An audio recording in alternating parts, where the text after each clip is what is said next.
Good morning, everyone. My name is Adam Height. I'm here with the NASP panel, as well as with Luis Rodriguez, the president of Keycentrix. We're excited to present this morning a little bit about our innovations and the way we take care of patients. So who are we? I'll first start with Keycentrix, and I had already introduced Luis, and give a little bit of background about who Keycentrix is. Schrafts uses New Leaf software, which is by Keycentrix. And so just a few slides to show you a little bit about them.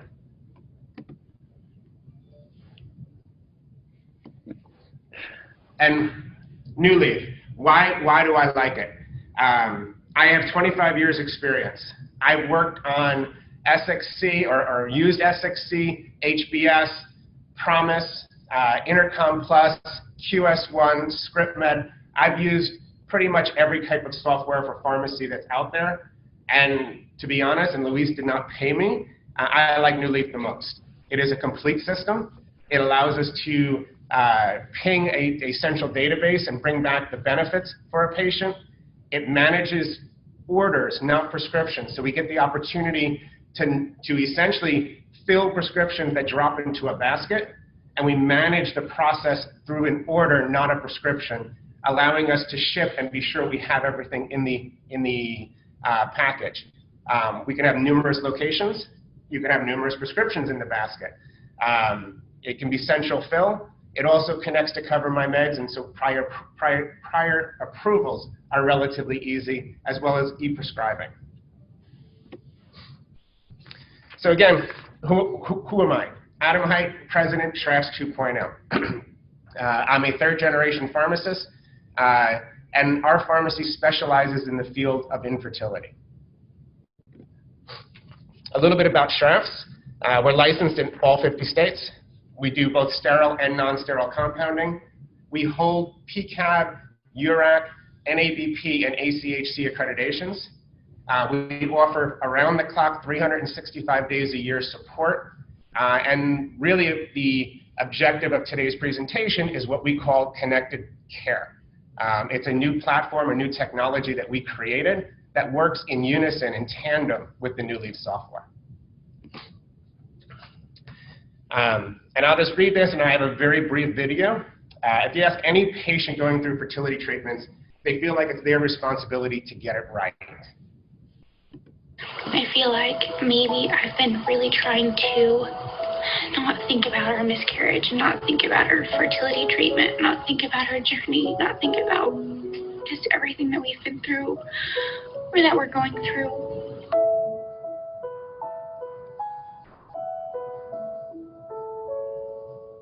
It's weird to think that we are doing this again, lots of emotions, and we're going to be processing them together over the next month. It's happy and sad and nervous, and it's different every time.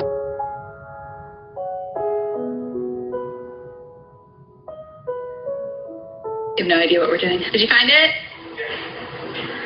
Okay. And 3 cc syringe. Oh, I forgot that we had to use this. Oh, you attached the cap to the syringe. I didn't realize.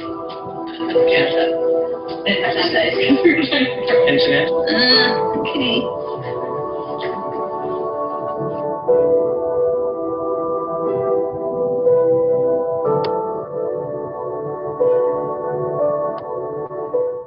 You know, the way she was delivering the message was very, like, fast and just, you know, very, you know, as some doctors are, just very kind of, like, informative, not really, like, sympathetic or personal.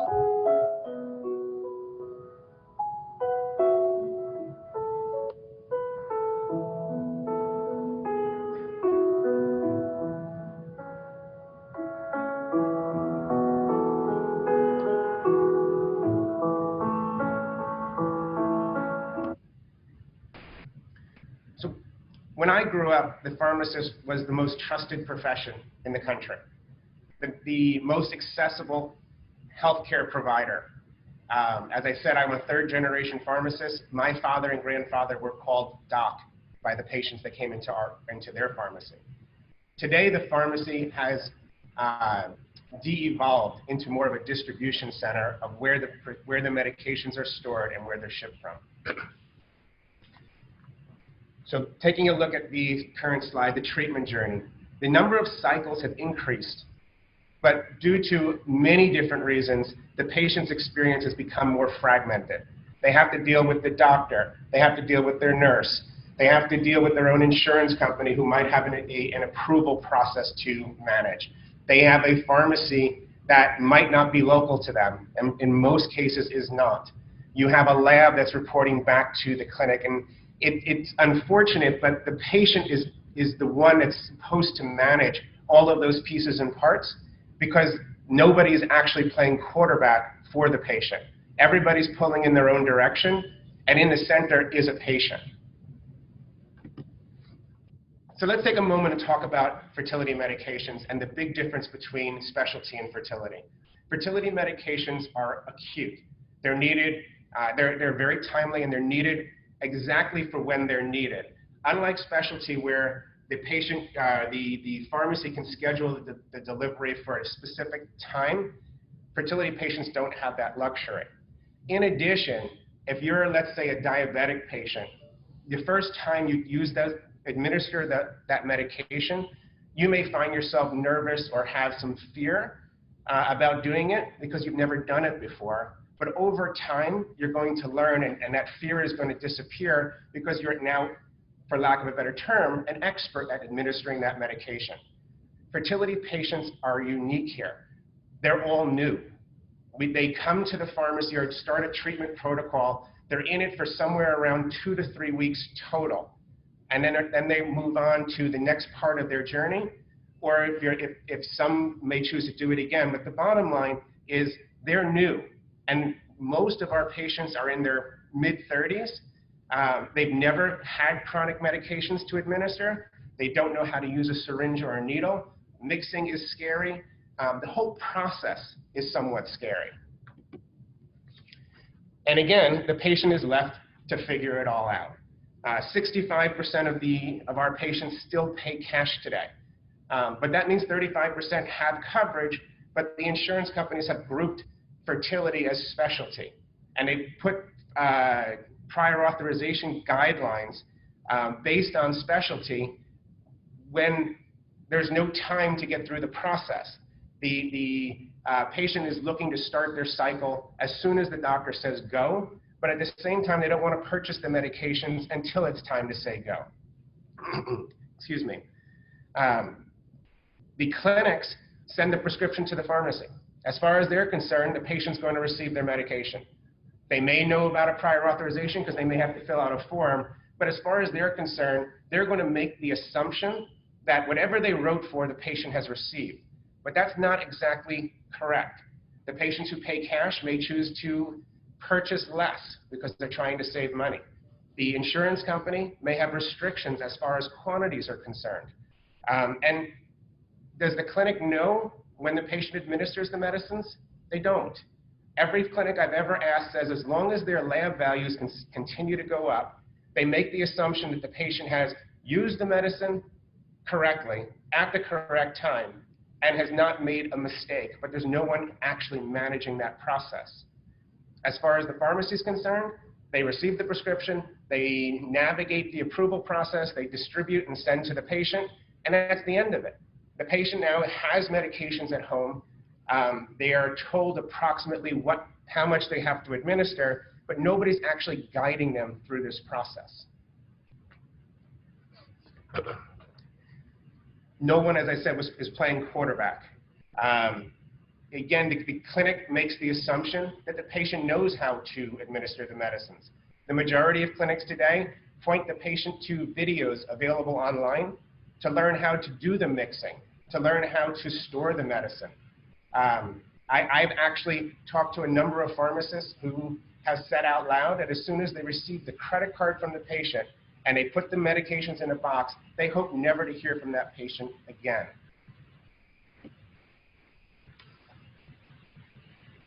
As I stated earlier, the onus for this process, unfortunately, is put on the patient.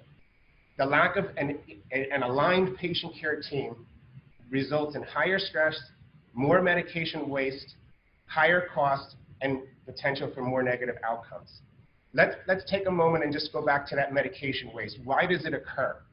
As I stated earlier, the majority of pharmacies that distribute fertility medications are not local to the patients, to the clinics that they are distributing to. And so the physicians, knowing that the timing is so important and knowing that there might be issues with the insurance company, prescribe more than what they actually anticipate the patient to need.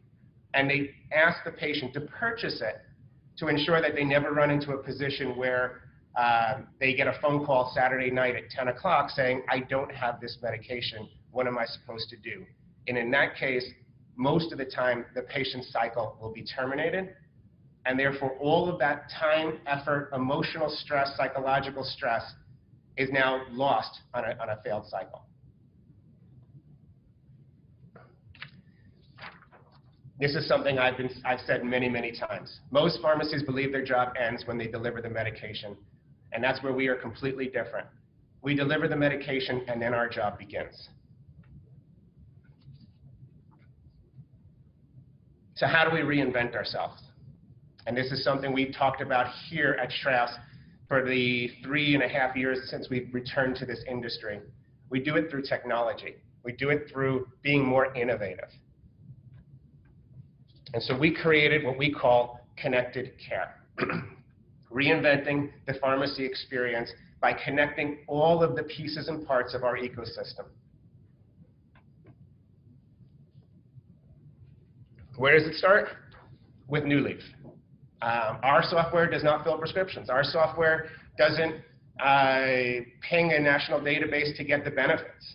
Our system doesn't manage orders. Our system manages patients. New Leaf manages the orders. And so we fill all of our prescriptions in New Leaf. We utilize New Leaf for our inventory. We utilize New Leaf for our accounts receivable. We utilize New Leaf for exactly what New Leaf was built for, everything that has to do with what you would call pharmacy. And we built our own software, which we call the Heart of Fertility. And what does the Heart of Fertility do? It removes the onus from the patient and places it where it belongs on the healthcare team by connecting the patients, the pharmacy, and the clinic and lab.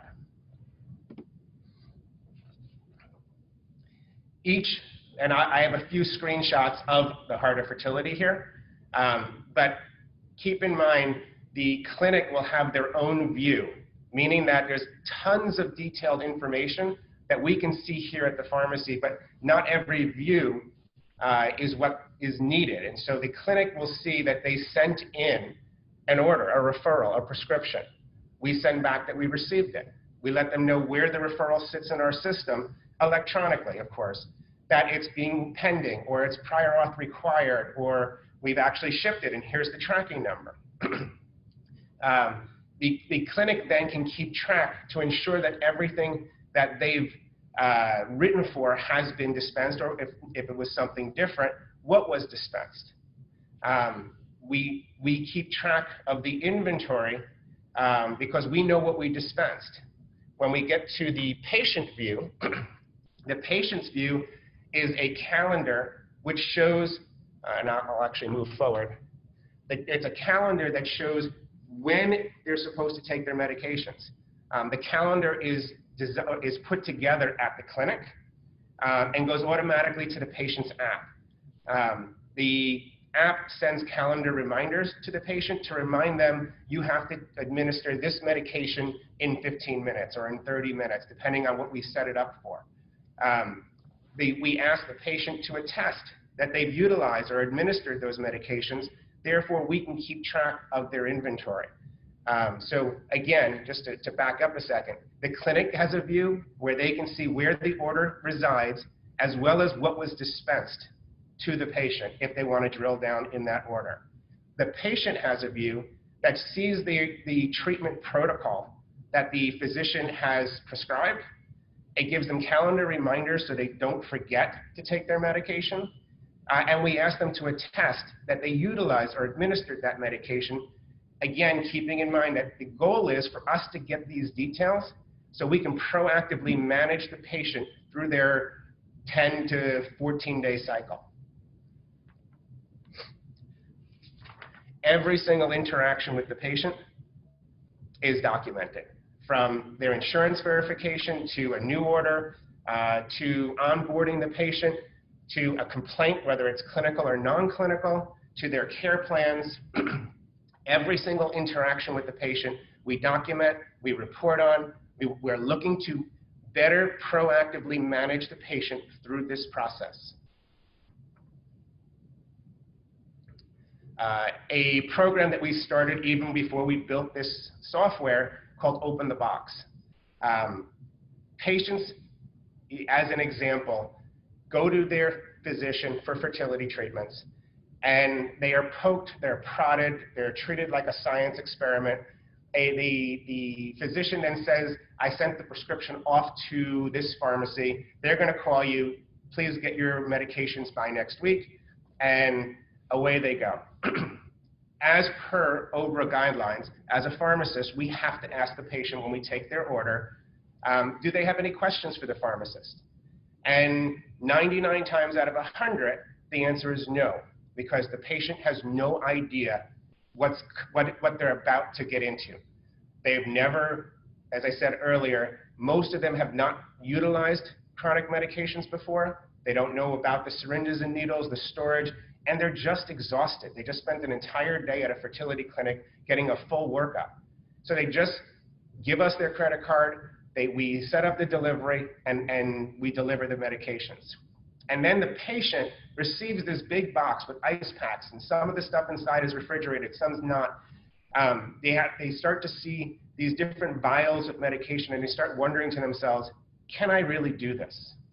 And now it's gotten real.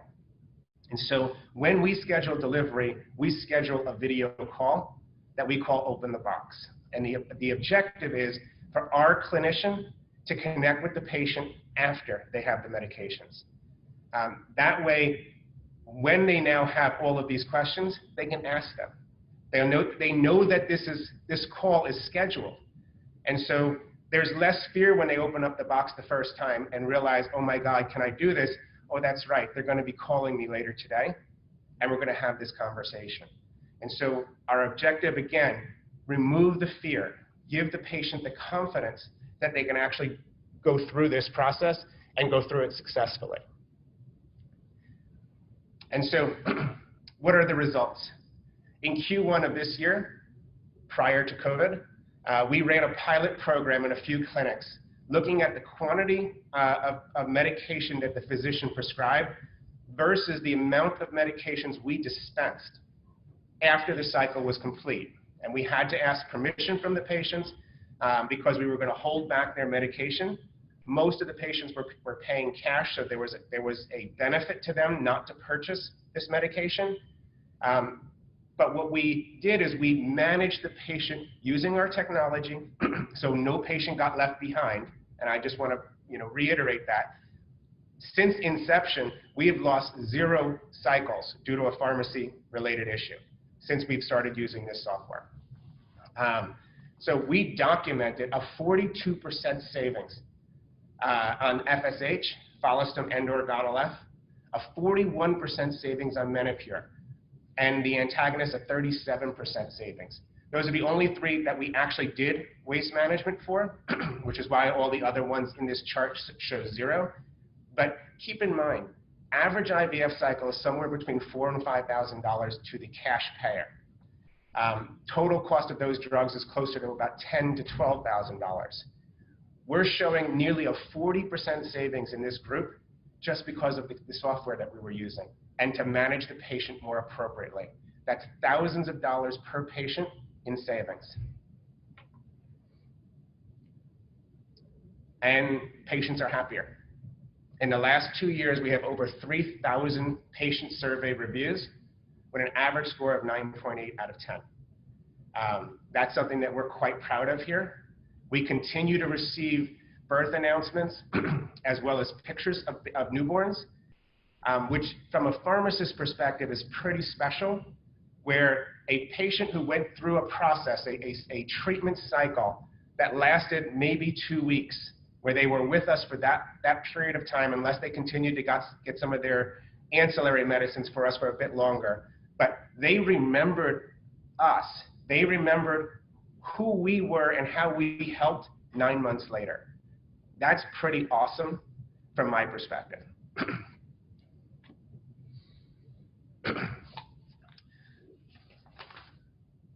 So I'll just go back to where I started. I'm a third-generation pharmacist. I grew up in a pharmacy where my father and grandfather were called doc. We were the most trusted profession in the United States. We were the most accessible healthcare provider for patients for any ailment. And somehow that has changed. I believe we can create the change in reverse and return as pharmacists to be part of the healthcare team to help patients as well as our fellow clinicians to reduce their overall burden in a more successful or positive treatment cycle. Thank you, everyone. I hope this was interesting, and I appreciate your attention. Thank you.